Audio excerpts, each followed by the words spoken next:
तो जम्मू कश्मीर में सुरक्षा बलों और आतंकियों के बीच रोजाना मुठभेड़ हो रही है। अनंतनाग जिले में 2 आतंकी मार गिराए गए। इससे पहले सुरक्षा बलों ने सोपोर में 3 आतंकियों को ढेर किया था।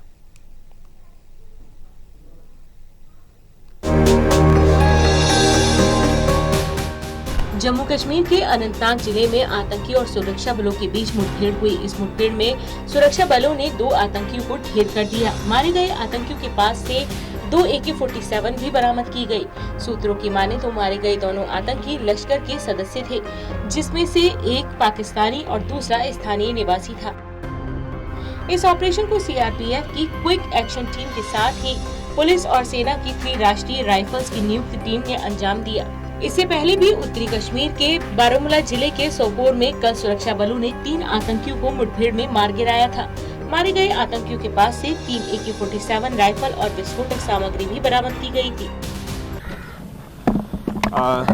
See, on the basis of the specific information, this cordon and search operation was launched in the Reban area of the Sopor that falls under the jurisdiction of the Sopor police.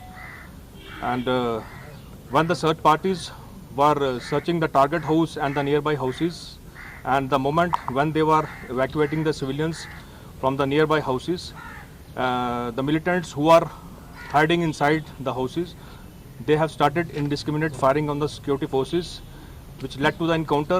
It started in the intervening night of 11th and the 12th, and this encounter lasted for almost whole of the day.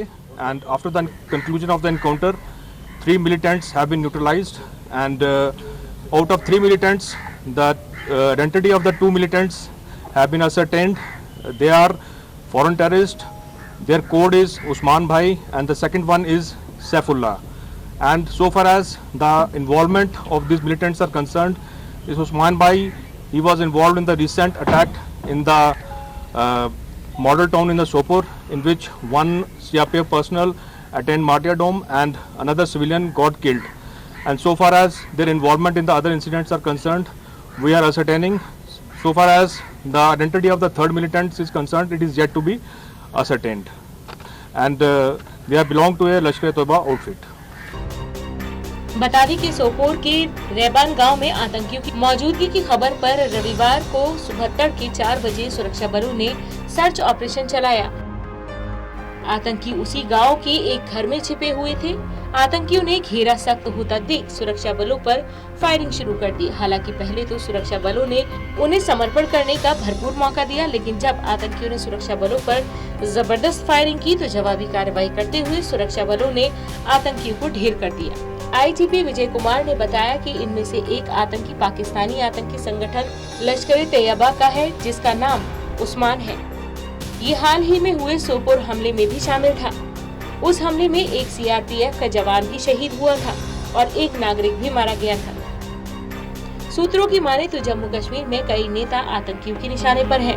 बीते बुधवार की शाम को आतंकियों ने BJP नेता वसीम बारी, उनके भाई और उनके पिता की गोली मारकर हत्या कर दी थी।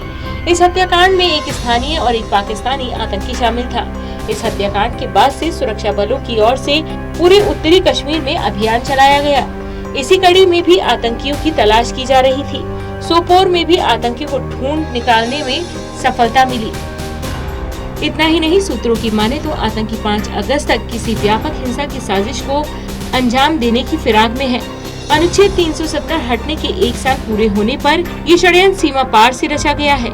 इसके तहत नेताओं, पंचायत नुमाइंदों और सुरक्षा बलों के जवानों को निशाना बनाने के निर्देश दिए गए हैं। सूत्रों के मुताबिक सुरक्षा बलों को ऐसी सूचनाएं मिलने के बाद विशेष सतर्कता बरतने की हिदायत दी गई है। Special desk, total news.